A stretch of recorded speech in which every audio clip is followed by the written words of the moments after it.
করছি এখন রান্না। তো মানে কি বলে, পুজো করতে গেছিলাম আজকে, তো সোমবার পুজো করে আসলাম তো 12টার পরে। তো এখন সব কিছু কেটে কেটে রান্না বসিয়েছি। তো আজকে আমি অবশ্য খাবো না, আমার তো উপোস। তো হাজব্যান্ডের জন্য ভাত বসিয়ে দিয়েছি অলরেডি। ওইদিকে হচ্ছিল রান্না হচ্ছে। তো এই যে আমাদের হচ্ছিল, যেটা করি আমি সেই শুক্তোটা, তো সেই শুক্তোটা হচ্ছে। এর মধ্যে একটু রাঁধুনির গুঁড়ো দিয়ে দিলাম আর একটু আটা।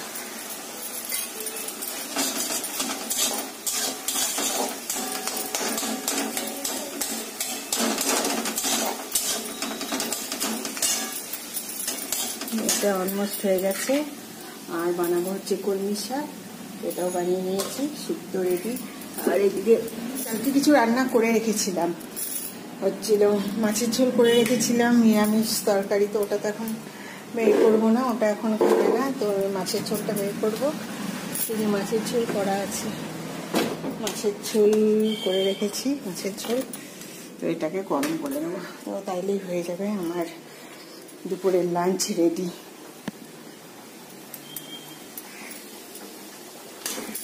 তো ওকে বন্ধুরা, তোমরা আমার সাথে থেকো, আমার পাশে থেকো, আর আমার চ্যানেল সাবস্ক্রাইব করো। তো tata, bye, good day, Har Har Mahadev.